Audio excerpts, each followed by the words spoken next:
Hello everyone. इस video में हम बात करेंगे ऑप्टिक्स की, प्रकाशिकी की, जो कि हाई स्कूल और इंटरमीडिएट क्लास 12th और क्लास 10th में बहुत ही महत्वपूर्ण चैप्टर है। और चलिए तो हम वीडियो को शुरू करते हैं।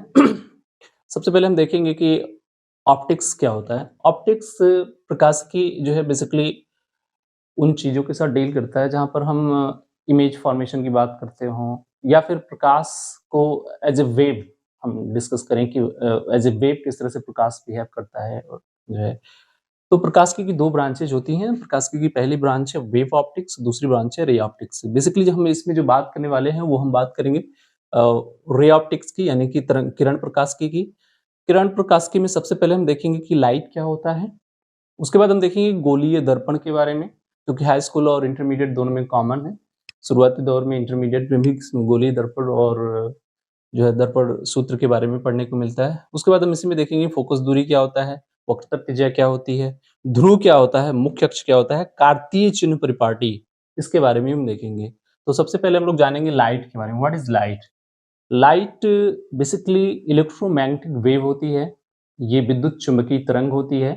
और लाइट का जो पूरा स्पेक्ट्रम है वो हमारे आंखों के सामने दृश्य नहीं होता है। वो जो है उसका जो विजिबल पार्ट है वो है स्पेक्ट्रम का 400 नैनोमीटर से लेकर के 750 नैनोमीटर तक। ये जो है लाइट का विजिबल पार्ट होता है, जिसके माध्यम से हम यहाँ पे इमेज फॉर्मेशन वगैरह की बात करेंगे। दूसरा है गोलीय दर्पण के बारे में हम लोग पढ़ेंगे, स्फेरिकल मिरर जिसको हम इंग्लिश में कहते हैं।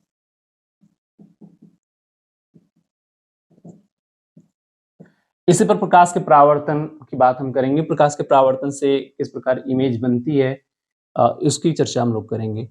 और उसी में हम देखेंगे कि फोकस दूरी क्या होती है और वक्रता त्रिज्या क्या होती है। तो फोकस दूरी, वक्रता त्रिज्या और ध्रुव, मुख्य अक्ष और कार्तीय चिन्ह परिपाटी, इन तीनों को हम जो है चित्र के माध्यम से समझेंगे, फिगर के माध्यम से देखेंगे। चलिए, हमने एक अवतल दर्पण ले लिया है।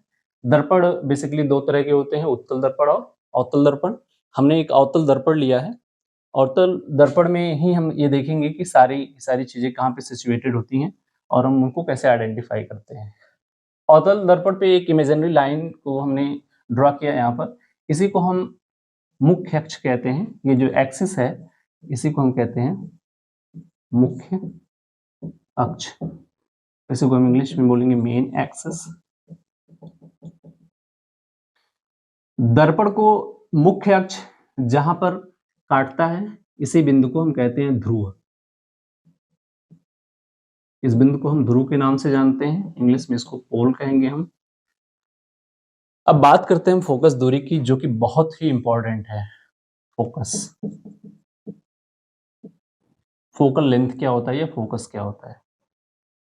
किसी भी दर्पण के फोकस को ज्ञात करने के लिए आपको एक ऐसी किरण की कल्पना करनी पड़ेगी जो मुख्य अक्ष के समांतर जा रही हो और इस दर्पण से टकरा रही हो। मान लेते हैं कि एक किरण है, प्रकाश की एक किरण है जो मुख्य अक्ष के समांतर जा रही है। ये दोनों जो है ये किरण मुख्य अक्ष के समांतर है। चूंकि ये दर्पण है, दर्पण पे टकराने के बाद परावर्तन होता है प्रकाश का। प्रकाश के परावर्तन के बारे में भी इसी वीडियो में हम चर्चा करेंगे। पहले फोकस क्लियर कर लेते हैं हम। अगर यह किरण मुख्य अक्ष के समांतर है तो परावर्तन के पश्चात यह किरण निश्चित रूप से फोकस से होकर के गुजरेगी। ये आपतित किरण है, ये परावर्तित किरण है। परावर्तित किरण परावर्तन के पश्चात फोकस से होकर के गुजरेगी।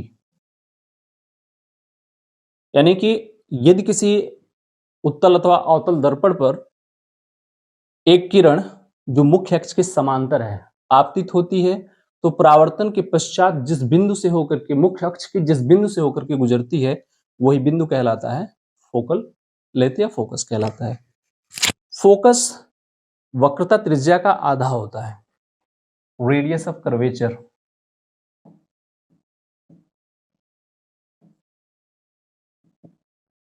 अब बात करेंगे रेडियस ऑफ कर्वेचर की। यहां बात आ रही है रेडियस की। रेडियाई बेसिकली सर्कल में होता है, तो हम उसी से रिलेट करेंगे इसको। ये जो लेंस, ये जो दर्पण हमने लिया हुआ है, इस दर्पण को हम एक वृत्त का टुकड़ा मान सकते हैं। आर्क मान सकते हैं। अगर इसी दर्पण को हम पूरी तरह से इसे ड्रॉ करें, इस दर्पण के एक हिस्से को हम कंसिडर करें कि पूरा कर लेते हैं हम इसे, इस तरह से अगर ये पूरा हो जाता है तो कहीं ना कहीं इसका केंद्र होगा और इस केंद्र से लेकर के यहां तक की जो दूरी होगी उसी को हम इसका रेडियस कहेंगे। इसी प्रकार एक बिंदु जो है ध्रुव से लेकर के कहीं पे एक बिंदु आपको मिलेगा जिसकी दूरी जो है इसके सर्कल को पूरा करने के पश्चात आपको मिलेगी, उसी को हम सेंटर ऑफ कर्वेचर कहते हैं। सेंटर ऑफ कर्वेचर और फोकस के बीच रिलेशन होता है कि यहाँ पे जो फोकस एफ होता है वो r/2 होता है। Focus is equal to r/2। इसको अभी हम लोग निगमित करेंगे और देखेंगे कि किस प्रकार जो फोकस जो है r/2 के बराबर, यानी कि फोकल लेंथ जो होता है किसी भी दर्पण का वो वक्रता त्रिज्या का आधा होता है।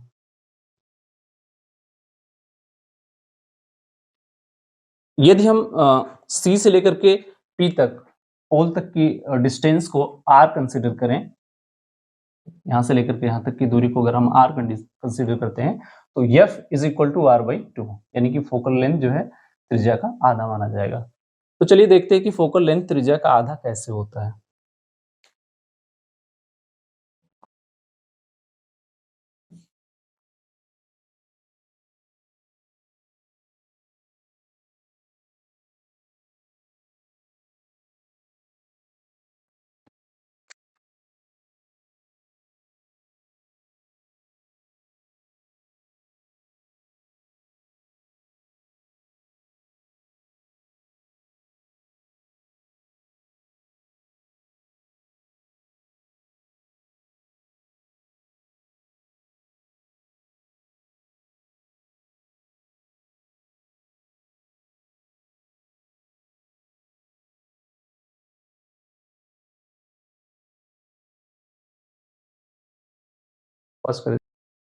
चलिए तो हम देखते हैं कि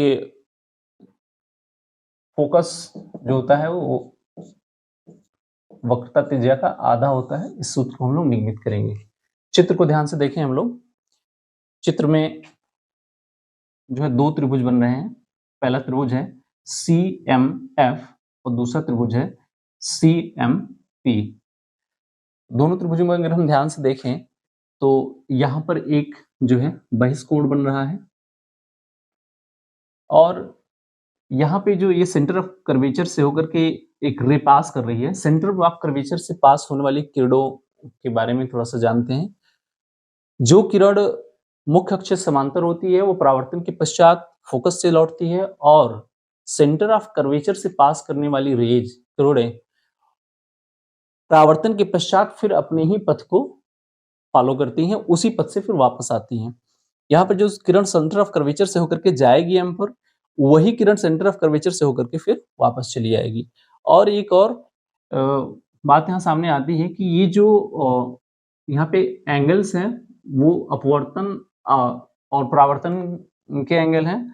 तो आपतन और परावर्तन, यहाँ पर जो कोण CMF बन रहा है और एक एंगल बन रहा है CMA, ये दोनों एंगल आपस में बराबर होंगे क्योंकि जो है ये आपतन कोण और परावर्तन कोण है, angle of incident and angle of reflection है। ये दोनों कोण आपस में क्या होंगे, बराबर होंगे। तो अगर ये कोण, और एक और बात सामने आती है यहाँ पर, ये दोनों रेखाएं जो है समांतर हैं, एक्स अक्ष और AM ये दोनों रेखाएं समांतर हैं। तो समांतर रेखाओं की प्रॉपर्टी से हम एक चीज सामने ला सकते हैं कि इनको एक तिर्यक रेखा काट रही है और यहाँ पे जो कोण बन रहा है यह कोण और यहाँ पे बनने वाला कोण यह एक अंतर कोण है और ये दोनों एंगल आपस में बराबर होंगे। तो अगर यह कोण थीटा है तो यह भी कोण थीटा होना चाहिए, और अगर यह कोण थीटा है तो चूंकि ये एंगल ऑफ रिफ्लेक्शन और एंगल ऑफ इंसिडेंट है, आपतन कोण और परावर्तन कोण है, तो इस वजह से ये दोनों कोण भी आपस में बराबर होंगे। तो यह भी एंगल थीटा हो गया। तो अब देखते हैं कि इनका MFP से क्या रिलेशन है। इन दोनों कोणों का MF और P से क्या रिलेशन है। त्रिभुज MCF के लिए कोण MFP एक बहिष्कोण है। तो इस आधार पर हम कह सकते हैं कि अगर ये बहिष कोण है तो इसका जो मान होगा इन दोनों कोणों के योग के बराबर होगा। यदि यह कोण थीटा है और इस त्रिभुज के लिए यह कोण बहिष कोण है तो इसका मतलब ये हुआ इन दोनों कोणों का योग इसके बराबर होगा, तो ये कोण जो है नो डाउट 2 थीटा हो जाएगा। तो फिर हम देखते हैं कि किस प्रकार दोनों को रिलेट कर सकते हैं। तो चलिए सबसे पहले हम लेते हैं tan थीटा लेते हैं त्रिभुज MCP में। त्रिभुज MCP में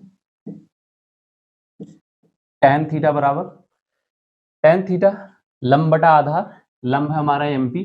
अच्छा एक चीज और, जो गोलीय दर्पण होते हैं, यहाँ पे जो गोलीय दर्पण लिया होगा इसकी जो साइज है, इसका जो आकार वो बहुत छोटा होता है और किसी एक बहुत बड़े दर्पण का ये हिस्सा होता है। जैसे मान लीजिए कि एक दर्पण हमने ऐसे ड्रॉ किया, यहाँ पर बहुत बड़ा दर्पण है ये। अब इसमें से अगर छोटी सी रेखा हम काट करके आपसे कहें कि यह रेखा कितनी सीधी है या कितनी टेढ़ी है, तो इस बात का अंदाजा लगा पाना थोड़ा सा मुश्किल है। तो यहाँ पे जो MP दिखाई दे रहा है, यहाँ पर ये इस पे परपेंडिकुलर है, चूंकि इसकी साइज बहुत कम है, इसकी साइज बहुत छोटी है, ये बहुत छोटे छोटे लेंसेज की बात होती है या फिर दर्पणों की बात होती है। तो यहाँ पर जो भी कोण बन रहा है उसको 90 डिग्री कंसिडर किया जाता है और जो भी त्रिभुज बन रहे हैं यहाँ पर वो समकोण त्रिभुज बनेंगे। उदाहरण आपके समक्ष बिल्कुल स्पष्ट है कि अगर इतने बड़े साइज में से एक छोटा सा लेंस हम काट लेते हैं तो वो अवतल या उत्तल तो होगा जो भी होगा, लेकिन ये है कि इसको हम सीधी रेखा के रूप में या फिर एक तरह से जो यहाँ पे परपेंडिकुलर डाला गया है इसको हम इस पे 90 डिग्री बनाता हुआ कंसीडर कर सकते हैं।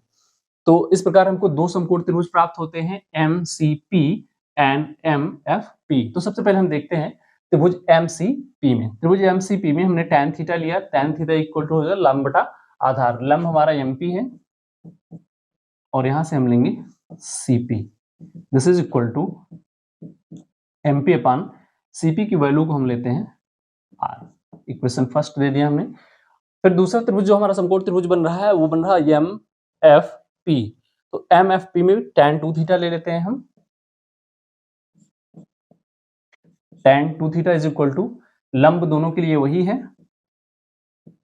परपेंडिकुलर सेम है दोनों में, MP अपॉन इस बार जो हमारा आधार होगा वो FP होगा,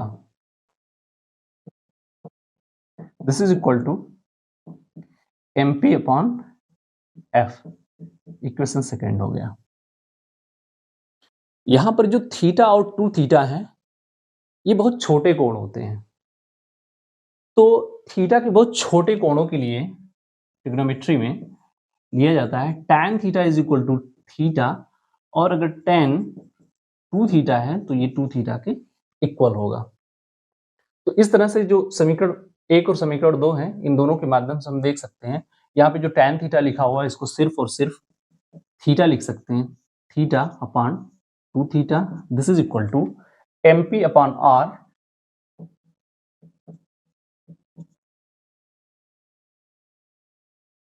MP upon R the whole होल अपॉन MP अपॉन F। यहां से थीटा थीटा से कैंसिल आउट हो जाएगा और इसको हम लिख सकते हैं MP upon R multiplied by F by MP। MP will be cancelled from MP and this will be equal to 1 by 2 is equal to F by R। Cross multiplication कर देते हैं, R is equal to 2F, this implies that F is equal to R by 2। इस प्रकार हमने देखा कि focus दूरी जो है वो वक्रता त्रिज्या की आधी होती है।